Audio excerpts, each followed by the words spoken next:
You all know the drill. I'm watching the Dream SMP Animation Hog Hunt by Sadist in 0.25 times speed. I actually found a lot of secrets, so stay around to find out what they are. Over 90% of you guys aren't subscribed, so please subscribe as it's totally free and helps me out a ton. Okay, I'm not messing around with you, so let's first check out the fights.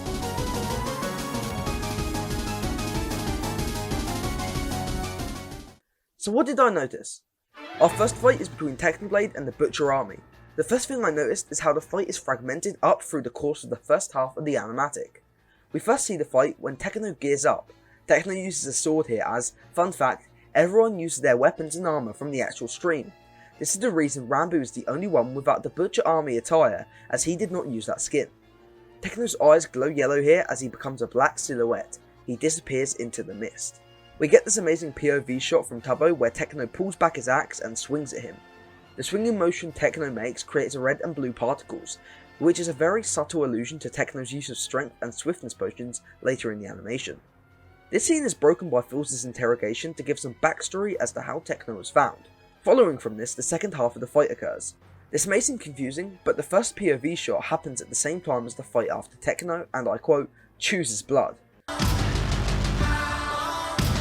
I choose blood! No! Oh no! We learn from this part of the fight that the mist Techno disappears into was created by 2 splash potions, and the POV shot was from Tubbo as Techno attacks him here. The fight ends with Quackity getting Carl. We get a fluid rotating shot that follows Techno's sword as he points it at Quackity. Oh, and Carl is adorable. The next fight is between Puns and the Butcher Army. There's some excellent sound design here with the coin flip sound from the Ender Pearl, potion smashing, and some great purple particles when Puns teleports. What it was. We see Rambu's open ender mouth here, which is cool, and the transition to Tubbo when Puns shoots an arrow is very clean. Dream also looks very epic here too. The third and final fight is between Quackity and Technoblade. I'd like to highlight the perspective here. Sadist likes to angle fights so none are the same. This fight feels especially so as you get a less immersed and more disconnected feel of the fight, using the cave as a set for the fight to occur, not just the environment around the 2 fighters. There's a lot of dynamic fighting here, with Techno pickaxe spinning, dodging through legs and disarming backflips. It's also fluid. We also get a brief look at the pickaxe ruining Quackity's face, with some great reverb of the word teeth to emphasise the pain, but also to bridge to the next scene. I have a pickaxe, and I'll put it through your teeth! So how about that scene? We'll come to it later. But for now, I just want to remind everyone that there is a glitch going around that unsubscribes you, so please make sure you are subbed. Next, let's talk about the totem scene.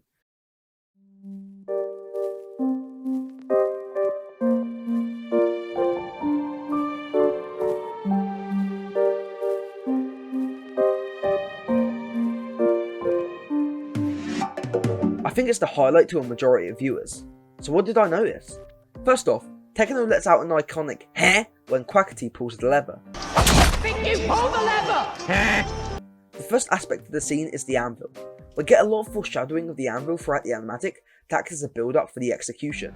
And let me say, the build up here with the creaking and the anvil swinging in and out of focus is marvellous. The second aspect is colour. When the lever is pulled, the orange hue of the scene is shifted instantly to white, just like Wilbur's death in Dawn of 16th. It's like white is a transition into the afterlife in the animatics, where oranges and reds are grounded to reality. We see a reflection in Techno's eyes as the anvil becomes more imminent, and the shift back to orange is made as the anvil hits. I'll talk about Ghost Bear later. Now the final aspect, the totem. I like the use of the totem's in-game sound here as it cracks with green colour. The totem is surrounded by white, which is established to be the colour of the afterlife. It stitches Techno's skin back together and reforms him. You get to see the blood and muscles swirl up and reconstruct in beautiful animation. A nice detail is how Techno's skull is a pig skull and not a human skull. One final detail is that Techno's arm gets caught in the bars of the cage and he just rips it out like a badass. The anvil is left over in the cage and Fundy lets out a little scream. Don't let him go! Okay, now let's talk about that final scene.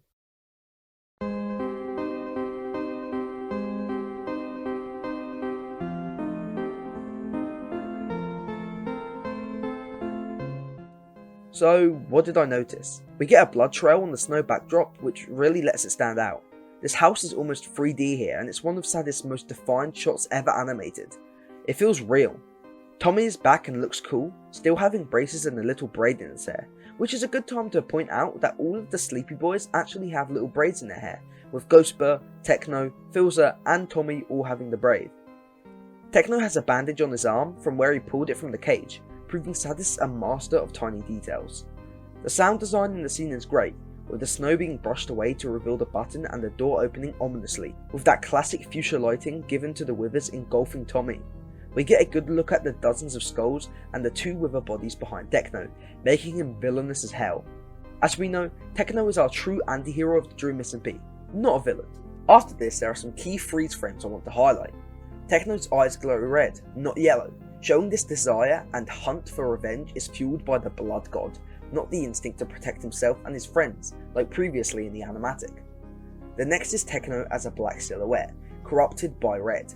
This shows the blood god's influence slowly seeping in, like natural veins, like the blood vines you'd find with the egg, but most likely it's not.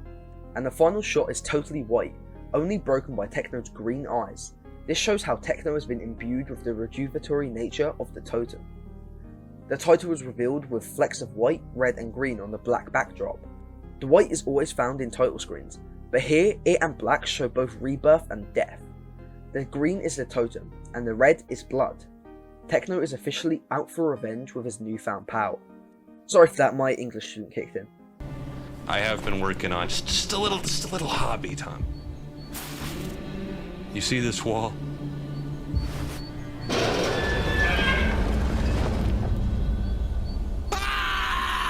Welcome home, Theseus!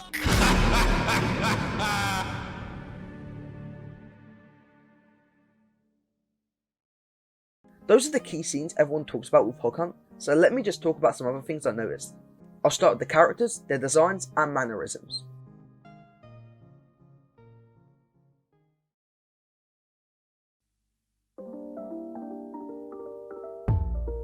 So what did I notice? Starting with Techno, he has a beard and arm hair which makes him feel more rugged from his isolation. I also like the headcanon that piglins have more rapid hair growth than humans. Techno also has reading glasses which look pog. His hair is let down with some braiding, making him feel even more dope when he dons the cape to officially come out of retirement to demolish the Butcher army. His natural clothes are very loose and free-fitting, resembling that on some martial artists that use this openness to their advantage in combat. Next, Filzer. Phil looks so incredible here, I can't even explain it. He still has the Filzer bucket hat, but this one feels larger and flatter. Now he has a woolen coat to match the climate of both Techno's isolation and the new L'Manberg. Filzer is under house arrest, so he has an ankle bracelet here too. We get some amazing crow feather imagery as Phil spreads his wings. It's revealed one is still broken and charred from the explosion of the 16th. This is a great excuse for Filzer to have wings, but not be able to fly, so Sadist can do her job and make amazing wing animations. Phil also uses a creeper mask to watch the fight at Techno's home later. I'll talk about that when it comes to smaller details. Now Tubbo. He has immense scarring from the death he experienced at the hands of Techno, which most likely still haunts him. There's some sick shots of Tubbo in this though, with his reflection in the axe, him walking past his and President Schlatt's painting, and his speech at the podium before Dream sends him punts. He is dressed in some presidential attire with that revolutionary L'Manberg flair. Tubbo just looks cool as hell in this. He's clearly blinded by rage. Okay, here's a very interesting character, Quackty. There isn't too much to him. He's just so commanding with his presence. He dominates a lot of the scenes. His design has been altered slightly too, with his nose being longer. I think Sadist did this to avoid him being too generic or similar to Tubbo in facial features. It's overall a positive change as well. Also, I wanted to point out how furious with a capital F he looks here before the duel. Now Rambo, who I will let explain the minor details of his character now.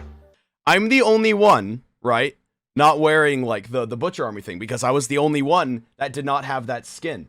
So that's really cool. That's really cool that detail, like, so it's chamber for the 25 tier 1s.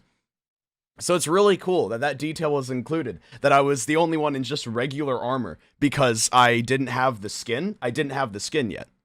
It's me again. Okay, now this one is cool, right? This one is cool, because I'm so glad that this was caught as well. I wasn't searching through anything. When we were doing the searching scene, I purposely wasn't searching through anything. Now who can forget about Ghostbur? Sadist somehow makes him very solemn and creepy, with that dripping blue blood, glitching effects, and hollow eyes. We see him at the start with streaks of ghostly energy billowing out of him. We then see him later drifting in the woods, leaving blue blood behind him. He has a glitched effect on him too. We finally see him seconds before the totem ignites, as he is stood with Friend, drawn in blue line art, not black. Ghostbird looks totally unaware of what is happening. It's kinda cute, but eerie too. Finally, some minor characters. Fundy looks cool and cute. He looks more like a fox now too. Puns is a nice part here too, with the cloaked appearance and the throwing of said cloak being really sleek. And Dream, who doesn't appear much but lurks in the shadows more than anything. His cloaked appearance on the roof is awesome, and in passing Techno with Carl looks eerie and mysterious as hell, yet retaining Dream's terrifying nature. Finally, we have Carl the horse, baby! Look at him, he's so cute. He's the main character of the animatic. Step out the way. Okay, I want to point out some tiny details I found at 0.25 times speed.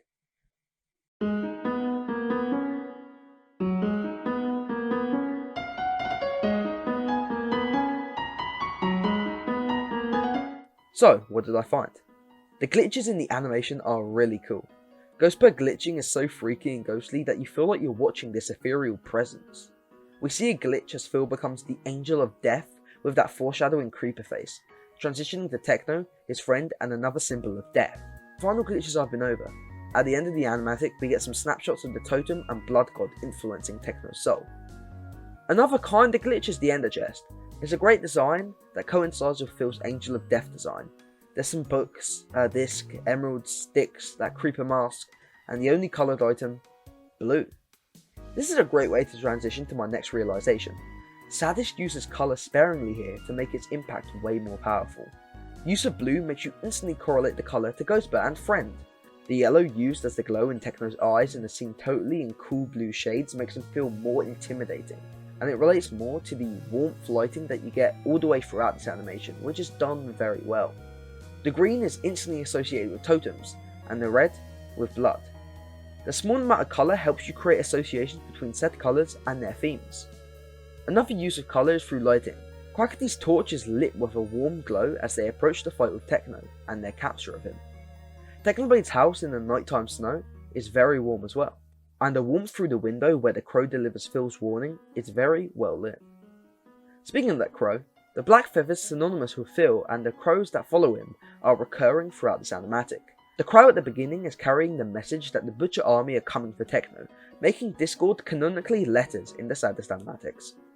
There are a lot of feathers in the scenes with Phil as well, as some great perspective shots with glass shattering in the foreground and the scuffle in the background for his interrogation. The chains on Techno being pulled by Fundy and Quackity are also really clean and well animated, accompanied by that jangling sound design. One last note is the amazing framing, transitions, camera shakes, and focusing and defocusing that Sadist uses, which Jack Manifold put very well. Right. It is, I don't know how she brains this shit up, but it's the way, the music fits perfectly by the way, but that's a given.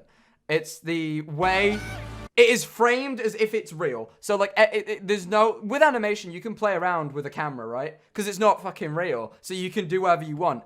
I like that this is framed like you could put axes in this scene, rebuild this set, and it would work. And someone could hold the camera, and you got all this shaky cam, and it's like it's choreographed like it's real, and that's great to me. I think that's so cool. Like moving focus. Watch this shit. Watch this shit.